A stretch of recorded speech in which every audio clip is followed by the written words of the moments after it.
The Rapture is one of my special interests, and I have a lot of really fun talking points, and I'm going to share one with you today. Firstly, the Rapture is not actually in the Bible. It's not there. It's not. Besides going into a full dialogue that's going to take like 20 minutes of why it's not there and why everyone gets that misinterpreted, I do have a class on deconstructing the Rapture doctrine if you are interested in learning about that. But that's not what we're talking about today. We are going to talk about Revelation, the book of Revelation. I'm going to refer to it as the book of Revelations with an S because I find that really good for people deconstructing, because if you have the response of there's no S on the end, like, you need to deal with that. Deal with that. This is a good little trigger point therapy for you. So a lot of the end times stuff in the Bible is in the book of Revelations. How did that feel? Who wrote it and where did they write it? Where?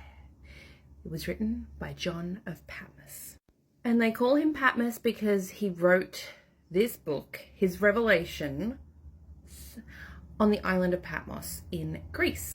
You know what grows on that island? Morning glory.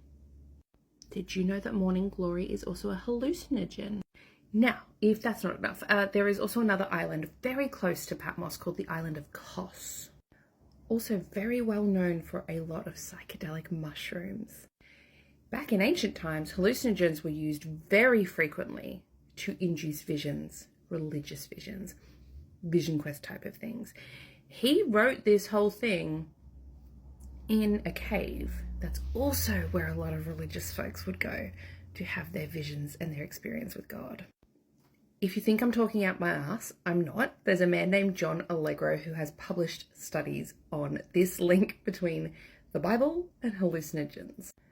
Of course, the church does not want anyone to read those studies because it would throw the entire Bible under question. Rightly so. But wait, there's more. Wormwood is another plant that is found on the island of Patmos.